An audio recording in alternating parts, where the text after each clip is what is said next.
Well, hi, and thanks for joining me here in my shop today. So, I did all the tube testing on these two radios, identical radios, and I found something curious I want to explore today. It's just a curiosity, perhaps it's of no significance in the big scheme of things, but maybe it has some significance. And what I want to know is, what happened to these two tubes? So these two tubes, each one came from one of these radios. They're both the same tube, 6SQ7.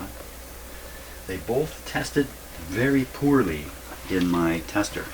In fact, they tested identically bad in my tube tester. So that's curious right there. That you get two tubes coming out of two different radios, both testing bad and really bad. Like these were really bad performers.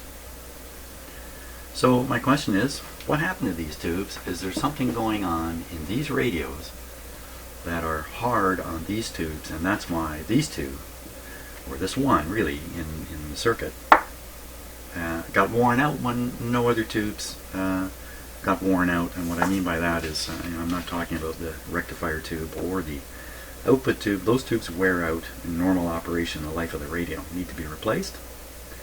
The rest of them should never wear out. The rest of them should run forever, really. Forever being right up to today, but these guys didn't make it. So, to start exploring this question, the first thing I did was get out my trusty tube manual and read up on a 6SQ7. And what I'm most interested in is the bias on the grid of these tubes. The theory I'm going to operate with is, for some reason, perhaps grid bias, these tubes were running with too heavy a current to the plate, too heavy of a plate current. So I think a good plate current for this, we'll find it in the book, I think is about quarter amp, half amp. You know what, that sounds terrible. That sounds terribly wrong. So I won't say any more until we look in the book and find out. It's probably 1 milliamp. What am I saying? It's probably 1 or 2 milliamps. Not no, it's not half an amp through here. That's for sure. But maybe these tubes in this radio run with 5 milliamps in them. They're causing the plate to heat, maybe the cathode to heat a little bit extra too. I'm not sure about that. The electrons have high energy when they strike the plate. They can deliver that energy to the plate, and it'll convert into heat. So it'll heat the plate up. That'll cook the plate, cause some kind of surface reaction in there, perhaps. I'm just making this stuff up. Perhaps strike the plate and drive off metal ions into the vacuum in the tube, and they'll eventually collect somewhere inappropriate, like maybe on the cathode. I don't know. Something happened though. Both these tubes tested the same. So I'm really suspicious that there's a design issue in these radios too. Or perhaps as the radios age, these particular tubes in the circuit they're in end up getting beat up later in life more than other tubes. So that's my question. Can we nail down something about this? And I guess the benefit of this is I put two really good SQ7s in these radios. Now, are they just going to get beat up? The fact is, no, because these radios are not going to be operated for 100 hours. They're going to be operated occasionally for half an hour at a time, once every year, So really, I don't think we're going to wear any more tubes out in any of these old radios unless they're operated on a daily basis. Okay, so what is the bias supposed to be? I'm pointing at the tube here on this tube. So I'm looking in my book. There's lots of interesting information. So make sure I'm looking at the right one. 6SQ7 grid voltage. It gives two ratings depending upon how much pressure is on the plate. So with 100 volts on the plate, you only need minus a volt on the grid. And with 250 volts on the plate, you need a little more to hold back that current, about minus 2 volts. So the next question is, where in this radio is this bias coming from? I know you can't read that, but it's okay. You can just hear what I'm saying. Where does bias come from? So here, let's take a closer look at this schematic here.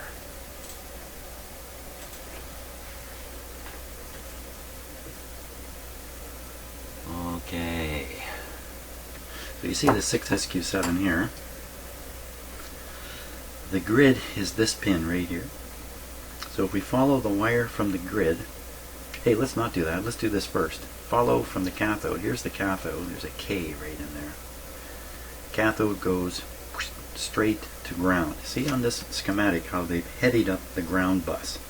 So you can immediately spot where the grounding is. And I just remembered something else I need to talk about the schematic, which kind of floored me, but I'll try to remember to do that in a bit.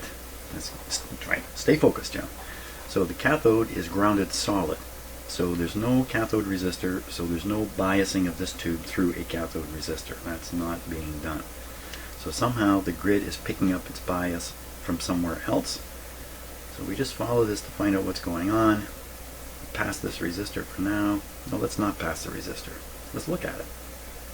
Can you read that? 10 meg. That's a 10 meg resistor there. That's a huge resistor. And where does it go? It goes to ground. So that's a hint right there when you have a large resistor like that. If this was a 1 meg, I would think differently, but with 10 meg there, this is telling me something.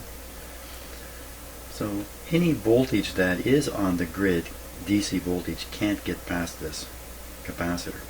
And conversely, any DC voltage that has somehow ended up here in the volume control can't get past this to affect the grid voltage, assuming this is a good capacitor not leaking. So with that assumption in mind, assuming everything is working the way it was intended, then the biasing on this grid is generated simply by some grid current. The grids tend to pick up a few electrons. They're shoved in the electron cloud, as it's commonly called. That cloud is under pressure. Some of that pressure shows up on the grid. If this were a smaller resistor, that pressure would be relieved almost immediately. The tiny charge here would bleed off and get to ground. But with this big resistor here, 10 megohms, some of that charge will build up in here, biasing the grid. Now, if all things are right, the bias will show up where it's supposed to, somewhere between -1 and -2. But if all things are not right, something's wrong somewhere. This grid bias could go to 0. If you don't have a bias voltage here, you're going to have more current flowing through the tube, like steady current flowing through the tube. And you know, if 1 volt is enough to control the current in this tube, then I would suspect a slight reduction of 1 volt, which would be removing 1 volt, which would be 0, is actually a huge change on this grid. So maybe the current, hey, you know what, we got a chart to look at. We have a chart. There's no reason to say maybe. I have a chart here. Just get it under the camera. So let's take a look at what this chart is telling us here. So here's plate milliamps. Yeah, 0.4, 1.2, 1.6 milliamps. So it's milliamps, of course. Half an amp. Where did that ever come from? So plate milliamps, this way. Plate volts. Different radios run these at different voltages, typically somewhere in here. We don't know for this radio just yet. I really have to measure it. And then we have the characteristic curve based on various bias voltages. So it's saying between 1 and 2, so it's looking to be on these lines here. So if we assume the radio has a plate volts of let's say 250, and we assume it has the correct bias of, let's say, 1 volt, -1 volt, look up here, -1 volt, and we see the plate current is roughly 1 milliamp. If the plate current is 1 milliamp, where's that current flowing? Is there somewhere we can measure it? So we look back at the schematic here. So the plate current is flowing here, can't get through the capacitor, shouldn't get through the capacitor, can't get through this capacitor. Ooh, this is a critical one.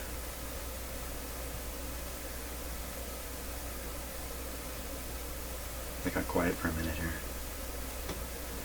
Yeah, this one's critical. So for the output tube, anyway, won't worry about it now. Same sort of issue though, grid voltage on the output tube. So here's a 300K. It says M there, but it really means mille for 1,000. Mille is French for 1,000. 300K resistor. So if we measure the voltage drop on this resistor and measure and know its resistance, it may not be 300K anymore, we can determine the current through this tube and find out if it's in that 1 milliamp range or not. This is probably the most effective thing to do. At the same time, it's wise to check the resistance of this, and probably we should check the resistance of this too. Find these two resistors and check their resistances. And we also have capacitors here, which if they're leaky, it could present trouble. Let's see. So, this is going to take me to another story now. Okay, let's shift the story. First, let's just look at the radio here. Okay, so the part I'm going to poke at is this here. When I was in here working and looking at this, what my brain was saying was, oh, antenna terminals, don't think any more about it. I even look on the outside here, and you can see, I know it's a little bit bad camera work, but you can see there's a red jumper here between two terminals. Hey, that's typical of antenna terminals. These are numbered 1, 2, 3. I think this one's a ground. I think it says G on it. I can't quite see. Other radio's done exactly the same way. So while I'm working on it, I'm looking back at this thing and saying, antenna terminals. But you know what? How can that be antenna terminals when this is the antenna and ground wire? What do you got? Terminals? The other thing is, look where these terminals are. Let me switch cameras here so you can see better.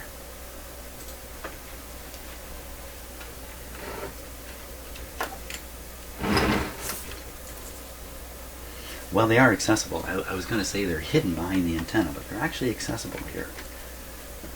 The other radio is the same. So, okay. Oh, I never noticed this. There's a plate here. It says Mohawk radio. So the manufacturer is Mohawk, but I thought it was Crosley, but I thought it was Addison. Either Addison made it on Geary Avenue, Mohawk made it who knows where. Mohawk, Toronto, Canada. So the confusing thing about these radios back in the day, who actually owned these companies? So, okay, to finish off the story of, well, what are these? While I was studying the schematic, let's go back to it here. My eye eventually drifted from the volume control to this thing, which is that terminal on the back of the radio. Here's the antenna and the ground wires out here. This is in the middle of the radio. This isn't even located over here. It's here. What is it? So this terminal 3 is clearly just a ground terminal. And 1 and 2 are connected together. Look, this is the signal coming out of the radio.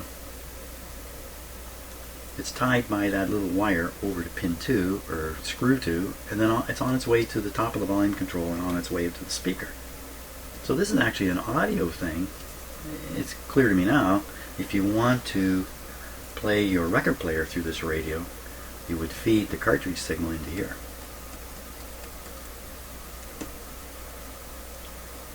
I guess you know what you would do?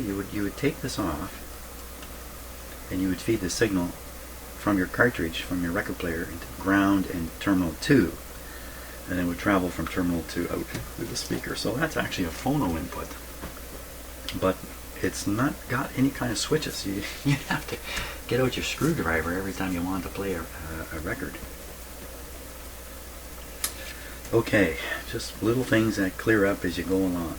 So let's get back to what we want to do here. We want to check, we want to check these, well, what do we really want to check? These two resistors. This one is really critical, I think, in the whole scheme. We need to know the value anyway to measure the current through the tubes. Okay, let's see if I can find those. Can I find those guys? Those two guys.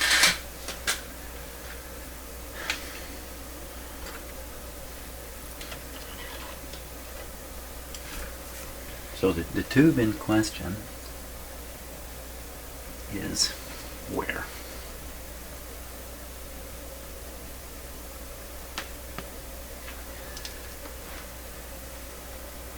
Let me just be absolutely sure here. I don't want to sure it's this one here. Yeah. Just, you know, looking for absolute certainty here. So that's the tube in question right in there. There's a resistor right there. And we gotta watch out, there's a spare pin on this tube that they're probably using for connections. Yeah, right here. This one here. Just taking the ground. So there's a resistor to ground here. And its value is, looks like black, green, I don't know what that is. If it's black, green, makes the other way around. I don't know, I can't really read it. So where is it? It's hooked up to pin 1, 2, 3. It's on pin 3. We quickly look here, pin 3, 1, 2, 3. That's cathode straight to ground. Let's try that again. 1, 2, 3. There's all kinds of stuff hooked up to pin 3 here. Including the volume control wiper through capacitors onto pin 3. What? That doesn't make sense. What I got wrong here? Something's not adding up. Oh, this is the tone control. Isn't that right?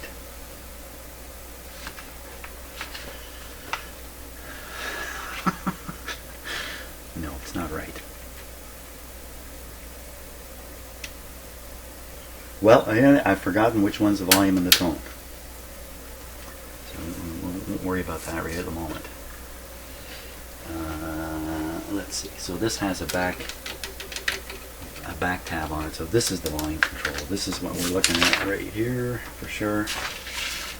Kind of jumping around here, aren't I? But that's how it goes. So up here, capacitor. Off of there, capacitor. But that ties to a terminal where I should find a 10 meg resistor. This has to be the 10 meg resistor. This is connected. Oh, okay, wait a minute. Wait a cotton pick a minute here.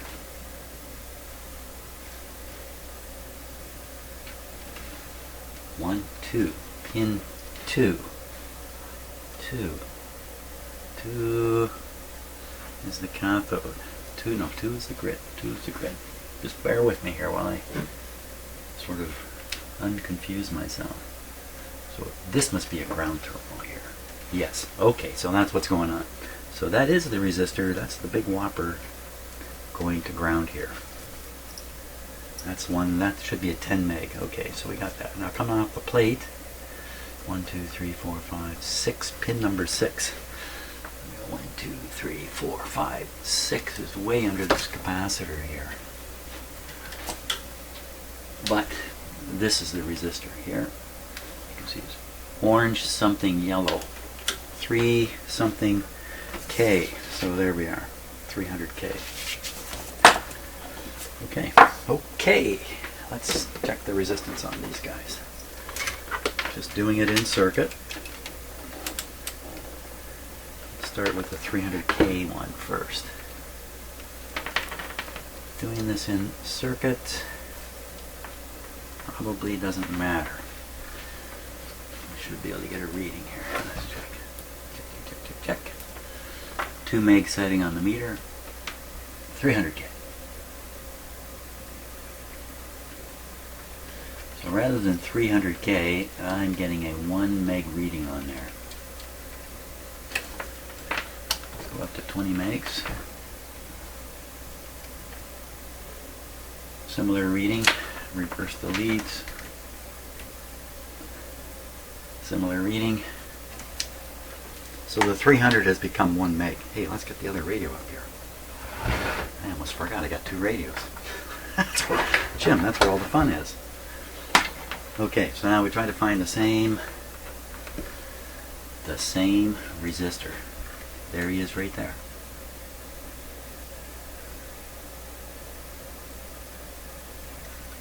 Orange, black, yellow.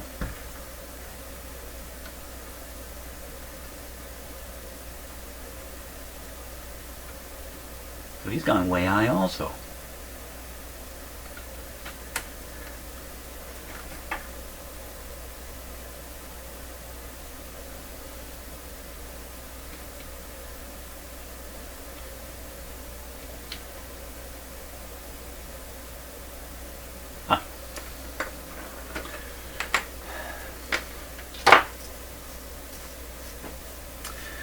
what would that mean then? We have a high resistance. You know, I'm not sure. I don't know enough to analyze such a situation, really. But if you put too high of a resistor in here, I mean, the object here is to get a voltage varying across this resistor and across the tube that's doing this. We don't want it doing this. And we don't want it doing that. We don't want it doing this. Kind of. Everybody get that? So I believe the way to look at this is that this should be roughly equal to the apparent resistance of the tube. And I better not, you know, don't listen to me now. Don't listen to me. So you end up with a seesaw voltage occurring between the two resistances as this one varies, because this is essentially a reverse variable resistor. Bloop, bloop. That's kind of what a tube is. So as its apparent resistance going up and down, it's a voltage divider with this guy. This guy's gone way high. Well, I think first thing is you're likely to drive this tube into cutoff, but I don't see why that would cause a heavier plate current. It's going to cause a lighter plate current, isn't it? Another way of looking at this is that the current flow is generating a voltage drop here, so part of the supply voltage on the bus here is being lost across here. If this thing's 3 times too high, there's not much voltage left on the plate. So that's another way of verifying this resistor too, is to look at the voltage that remains on the plate. And then you might say, well, okay, so in both radios we found this resistor to be cooked. And that could be the design mistake. That could be what has caused everything. I'm not going to swear to that. Another possibility is something else has caused a heavy current through this tube, and that heavy current from something else has cooked up this resistor and the tube. Lots of stories to tell, eh? But who knows what the real truth is? Where in the world is truth? The truth shall set you free. How true. Okay. So I think what I'm going to do then, is there another measurement I want to check the 10 meg on the grid. Let's not forget that one. So pin 2 and the 10 meg. I almost forgot that. You know, I'm a little bit delinquent on paying attention to resistors.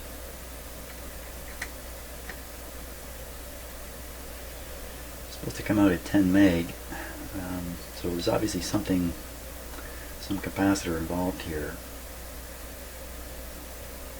7 meg on that one. Okay, on the other tether radio.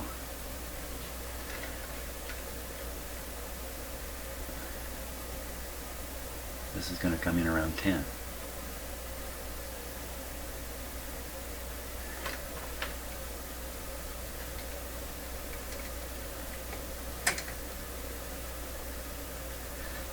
You know, it's still a pretty high reading, 7.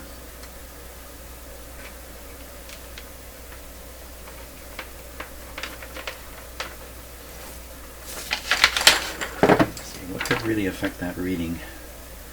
Checking this resistor, maybe the leak on this capacitor here back through the volume control and everywhere might throw off the reading. That's a mighty big might. So let's put this guy back on here. Let's see if I can do this. Oh, I just won something. What'd I win? So that jumping around a bit, isn't it? So that's not doing anything.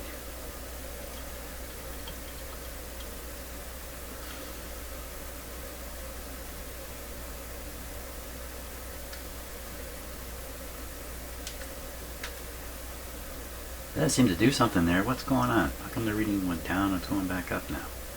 What's it doing? It's jumping around.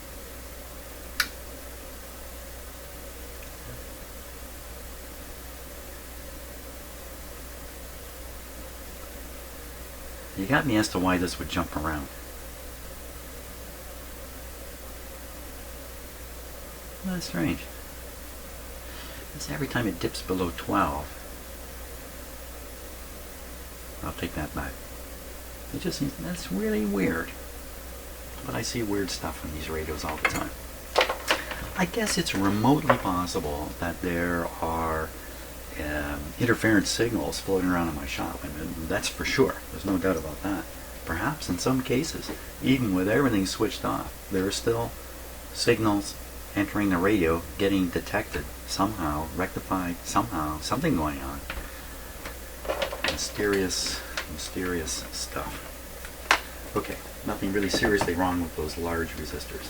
That's what I deduce. So next step will be fire up these radios and then check the voltage on this tube. We'll check them all. We'll check them all. Check them all. Check them all. Now, in the meantime, I have briefly unplugged these radios and plugged them back in. I got to double check on the chassis voltage. I don't think there's any connection between them right now. There's no test equipment connected. Okay. Let's fire them up. That's really not the best word, is it? Fire ho. Okay. I'm just going to double check and make sure we're not somehow gonna fry me up. AC. Should see something here. Something other than 0. Mini. That's perfect.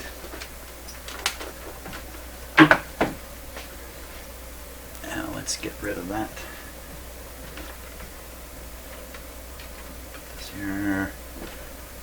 Put that there. I'm going to be measuring voltages to the chassis. Let's use this meter here.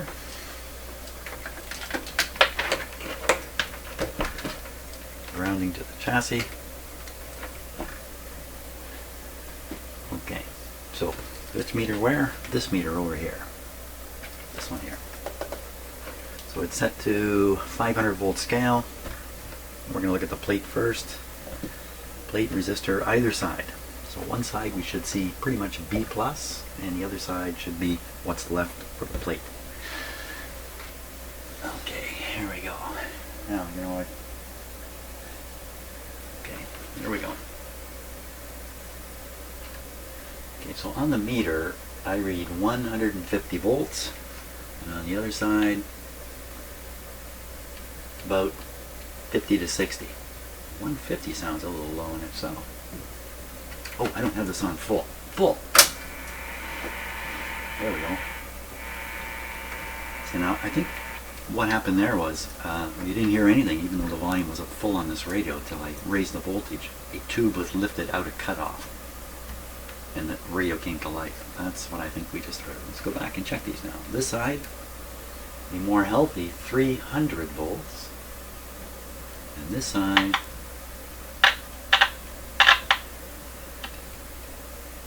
not much, 70. Okay, this one over here on the high side, 300 volts right on the money, and on the low side, 70. Well, they're both exactly the same. Okay, now trying to read the grid voltage is kind of difficult. As soon as I attach this meter, the grid charge, if there is one, will bleed away. It's a high impedance circuit there, 10 megohms, or 7 if you like.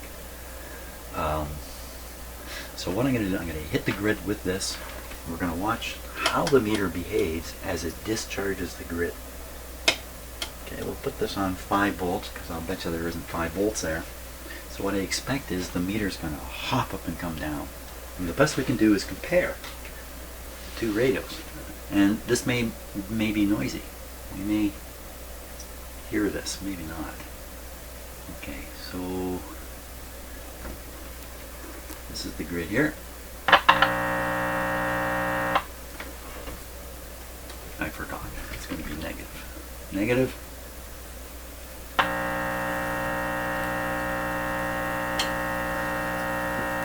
It's about minus 1.51, about minus 0.7, and the grid over here is about the same, minus 0.7. It should be, so it's got a 300 volt, no, let's read the B plus again. Read the B plus again. What exactly is the tube getting? The tube is getting this, 70 volts. Wow, that's an awfully low plate voltage. 70 volts would require a lower grid bias. You raise the plate voltage, you're sucking more current through the tube, you need a higher grid to hold it back. So 300 plate, it was minus 2 on the grid. 100, it was minus 1. 70.7, wow, that seems to be right in line. So next thing you do is current flow through the plate resistor. Okay, to measure that, I'm going to use my meter here. The reason is I know for sure it's not going to have a ground issue. So I'm going to do kind of reading in the middle of the radio circuit here, I think. Am I? I don't know. Here we go. So across this resistor, more than 200 volts. Wow. That's right. Yeah, that's right. 300 supplied, 50 remaining. 250. Should be 250 on here. Not that there should be 250, but that it probably is. 212, and on the other guy, it's similar. Now we got to ask ourselves, what was the intention of the designers here? They have no voltages written in here anywhere. Anywhere. Nowhere. So they're not telling us.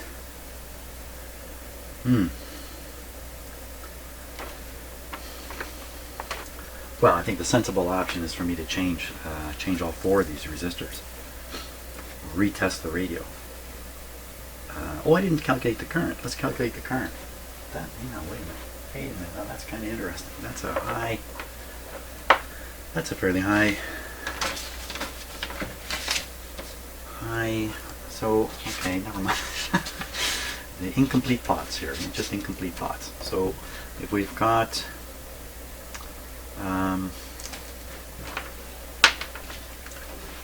a little over 200, let's use 200 volts, and this was around a megohm. Didn't I read it that way? So we'll give it around, so say 200 volts and a megohm. Yeah, last time I did these calculations, I did them totally wrong. So Ohm's law, you know how that works. So I equals V over R equals 200 volts over 1 million. So if you divide 200 by a million, that's the same as dividing 2 by 1,000. That's 20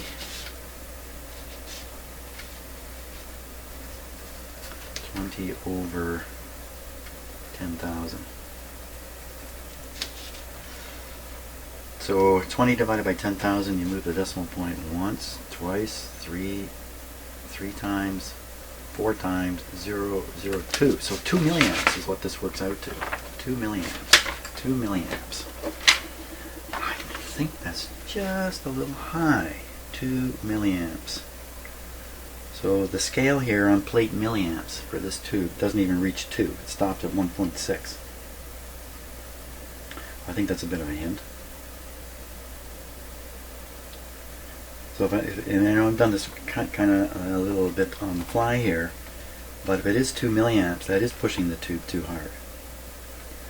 Maybe sometimes they give maximum ratings, maximum plate dissipation, maximum peak heater voltage. It doesn't say. maximum plate current. Does not say it anywhere at all. Typically, plate current.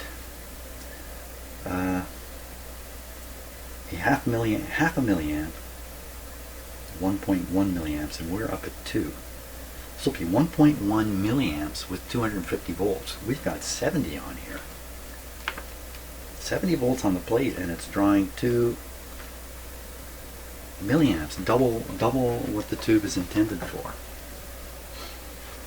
That's interesting. I mean, that would certainly explain why these tubes haven't survived, and would also suggest, unless I do something, the 2 tubes I put in there, they're only going to be good for 20, 30, 40 years. I'm not going to be good for 20, 30, 40 years. So I think I'll do is I'll renew the resistors in the circuit. I'll leave the capacitors just as they are. We'll put proper sized resistors in accordance with the schematic.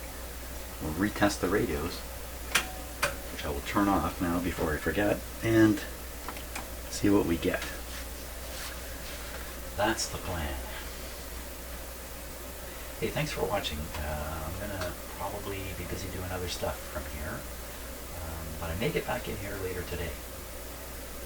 Get a chance to change those resistors. So thanks again so much for watching, and see you soon.